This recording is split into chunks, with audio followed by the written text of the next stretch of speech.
Bien, ya estamos de regreso y vamos a algo relevante porque 53 días lleva el coronavirus circulando en nuestro país. Son semanas en las que hemos conocido una gran cantidad de noticias falsas sobre esta enfermedad, interpretación además errada de datos científicos, entre otros. Queremos conversar sobre mitos y realidades del COVID-19. Vamos a tomar contacto para eso con Gabriel León, bioquímico, académico del Centro para la Comunicación de la Ciencia, también de la Universidad Andrés Bello. ¿Cómo estás, Gabo? Gracias por este contacto. Buenos días.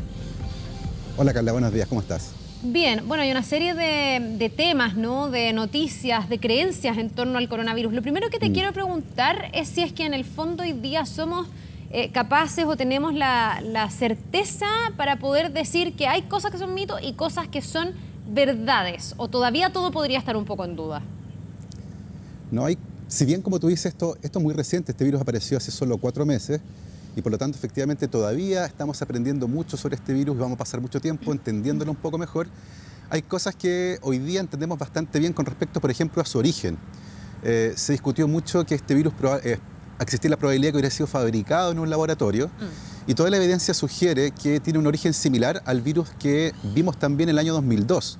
Recordemos que el año 2002 hubo otra epidemia de una magnitud mucho menor, dejó solo 8.000 casos en el mundo y 780 muertos. Y ese virus, que también era un virus de esta misma familia, un coronavirus, se determinó después que salió de murciélagos, pasó por otro animal intermediario que es la civeta de las palmeras, que es un mamífero que parece un gato alargado, y luego de ese animal pasó al ser humano. En este caso, 18 años después, es muy probable que el origen del virus sea similar.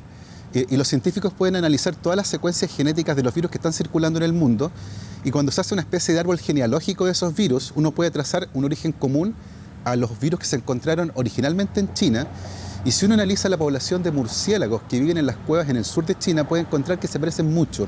Es muy probable que de todas maneras haya un animal intermediario. Hoy día se cree que puede ser el pangolín, que es un mamífero que tiene escamas en su superficie. Es un animal muy traficado, de hecho es el mamífero más traficado del mundo. Se comercializa por su carne y también por sus escamas que se usan en medicina tradicional china. Entonces, hoy día tenemos datos suficientes para postular que este virus tiene efectivamente un origen natural. No es necesario que nadie fabrique un virus de esta naturaleza. Estos virus regularmente están mutando y eventualmente, por la cercanía humana a algunos animales, puede pasar después de esos animales a los seres humanos. Gabo, ¿y ese paso de los animales a los seres humanos es necesariamente porque ese animal fue consumido por un ser humano? ¿Alguien se comió a ese animalito o puede ser otro tipo de contacto? Fíjate que nosotros en Chile también tenemos una enfermedad de esa familia. Estas son enfermedades zoonóticas, pasan de animales a humanos. Y en Chile tenemos el hantavirus, que pasa de ratón de cola larga a humano. Nadie come ratón de cola larga. Sencillamente ocurre porque nosotros nos vamos a meter donde esos animales viven. Esta crisis sanitaria tiene mucho que ver con nuestra forma de vivir también. Los seres humanos hemos invadido todos los nichos ecológicos y de vez en cuando nos vamos a topar con animales que tienen virus nuevos, y como los virus regularmente mutan, de vez en cuando alguno de ellos puede pasar a los seres humanos. Y si estamos cerca, eso eventualmente va a ocurrir. Ha pasado, está pasando ahora y es muy probable que vuelva a ocurrir en el futuro.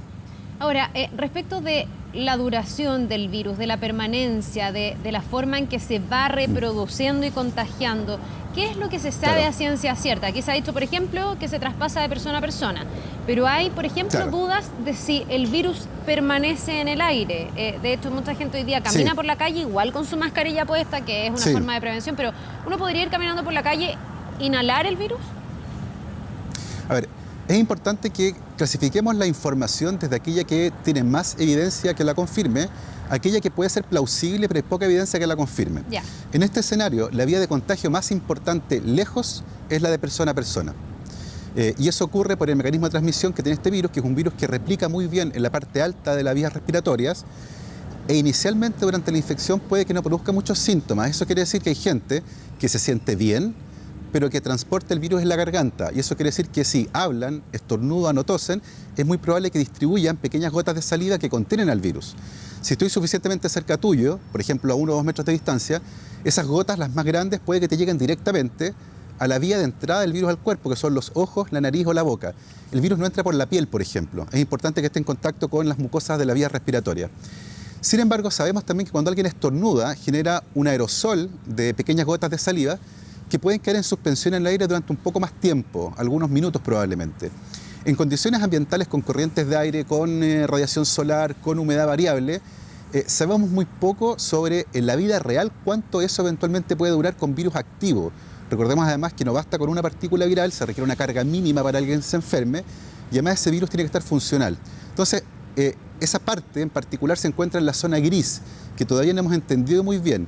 Sin embargo, hoy día con la evidencia que tenemos, particularmente desde el mundo de la epidemiología, sabemos que la vía de contagio más relevante es la de persona a persona o cuando manipulamos con la mano algún objeto que está contaminado y luego nos tocamos la cara. Ya. Por eso es importante lavado de manos y no tocarse la cara. Detengámonos un poquitito ahí, porque sabemos que esa es una vía de contagio. De hecho, se han hecho videos donde se va mostrando esto. Una persona toca una manilla y se queda con el virus, después le da la mano a otra y así se empieza a propagar. Pero respecto de la permanencia del virus en la superficie, esto también ha sido materia de discusión. ¿Cuánto dura? Depende del tipo de superficie, depende de las condiciones climáticas, porque ahí también hay estudios que han tratado de ver si el virus, por ejemplo, resiste más cuando hay frío y menos cuando hay calor. En España se está estudiando esto porque justo con la llegada de la primavera empieza a descender el número de contagiados. ¿Qué sabemos de eso?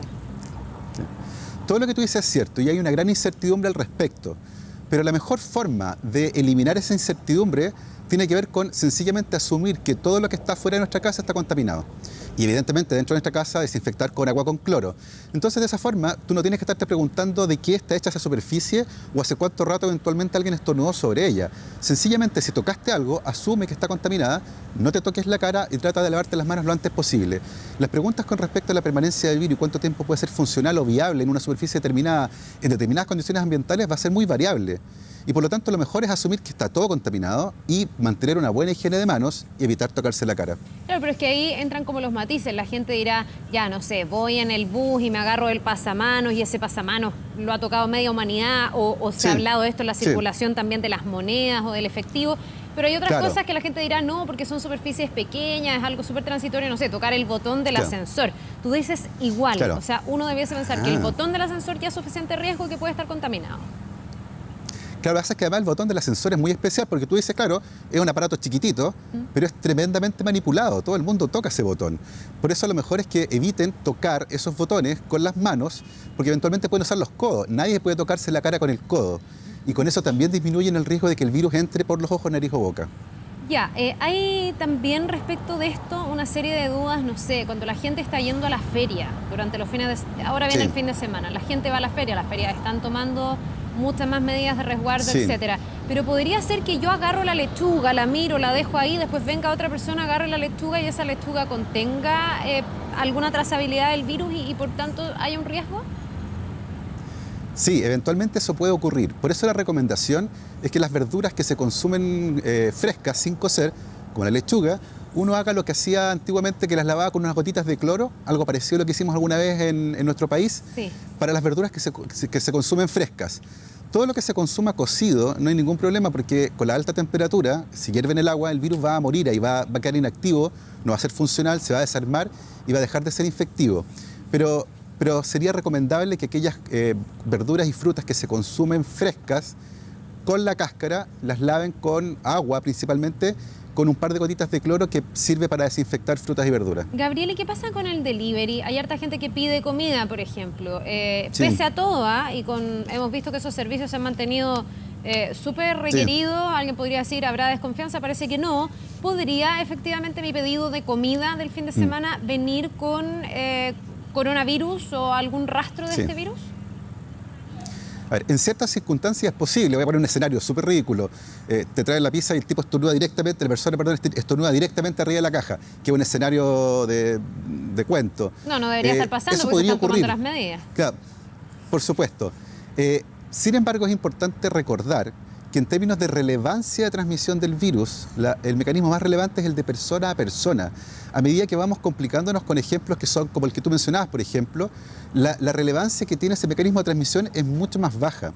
Hoy en día sabemos que las personas desinfectando las superficies en su casa, mesones de cocina, manillas de refrigerador, del horno con agua con cloro, manteniendo una buena higiene de manos, manteniendo la distancia social, siempre que se pueda, porque arriba del metro es imposible, ¿cierto? Y por eso se ha recomendado el uso de mascarilla.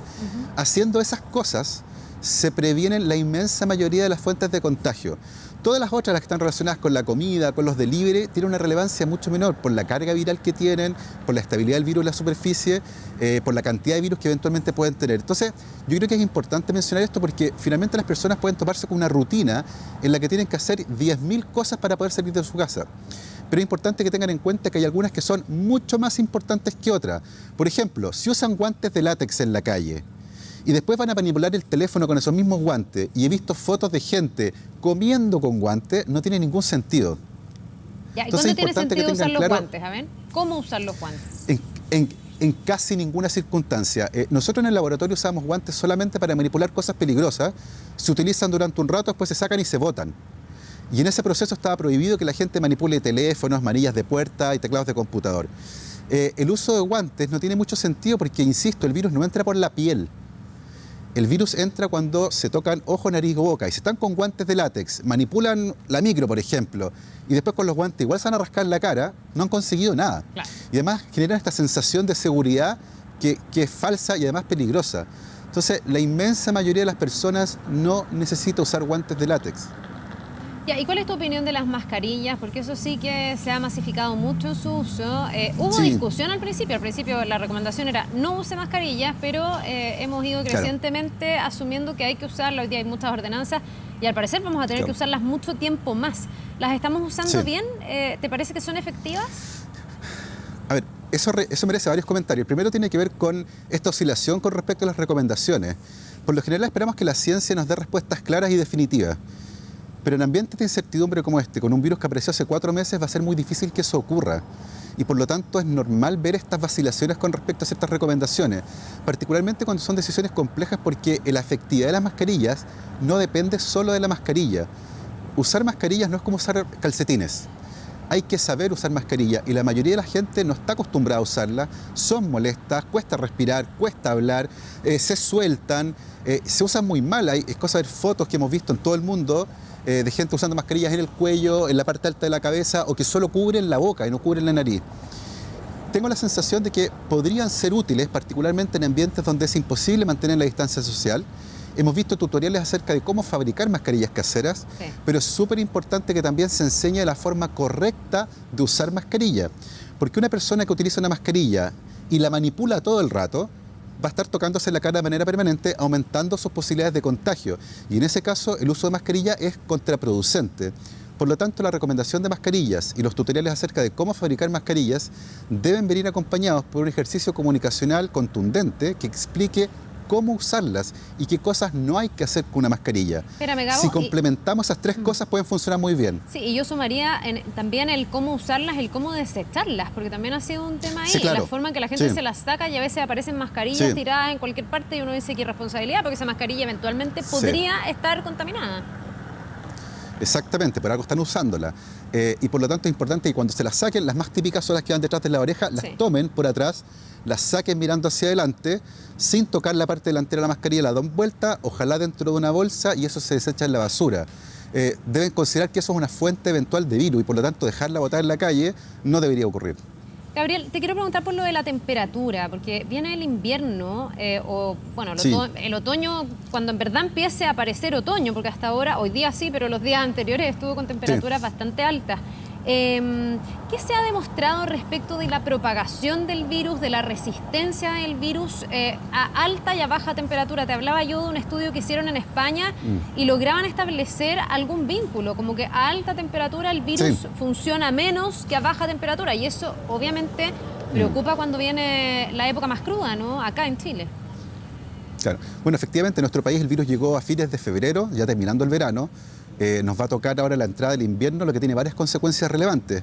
La primera es que se va a juntar con otras enfermedades que circulan regularmente durante el invierno, como la influenza y el virus sincicial un poco más tarde. Sabemos que los virus respiratorios tienen estos ciclos. De hecho, la influenza circula de manera alternada entre ambos hemisferios, en el hemisferio de cada zona del mundo. Ya acaba de terminar la temporada de influenza en el hemisferio norte y empezó ahora en marzo, ¿cierto?, la campaña de vacunación, la temporada de influenza en el hemisferio sur. Y hay varios factores que están relacionados tanto con lo funcional que es el virus a cierta temperatura, más factores que tienen que ver con lo que hacemos nosotros durante el invierno. Durante el invierno, por lo general, las personas tienden a estar más juntas, tienden a ventilar menos los espacios y eso favorece también la diseminación de este tipo de virus. Entonces, la recomendación es que evidentemente mantengan todas las medidas que han estado aplicando hasta ahora, pero que además traten de ventilar los espacios que permanecen mucho tiempo cerrados, porque eso también favorece que se diseminen con mayor dificultad los virus respiratorios. Así que traten de mantener esa rutina de ventilar los espacios, particularmente en las casas, tratar de evitar los espacios con muchas personas y mantener todas las medidas de seguridad que han estado utilizando hasta ahora. Muy bien, Gabriel León, muchísimas gracias por ayudarnos a entender un poco más, por desmitificar algunas cosas también. Es súper relevante lo que hacen ustedes, también el divulgar la ciencia de esta forma fácil, práctica y poder poner ahí como un sentido crítico de qué es verdad y qué es un fake news, porque eso también ha proliferado lamentablemente casi al mismo ritmo o más que el propio virus. Así que te agradecemos mucho por esta entrevista. Muchas gracias a ustedes, buenos días. Que te vaya muy bien, nos vemos. Bueno.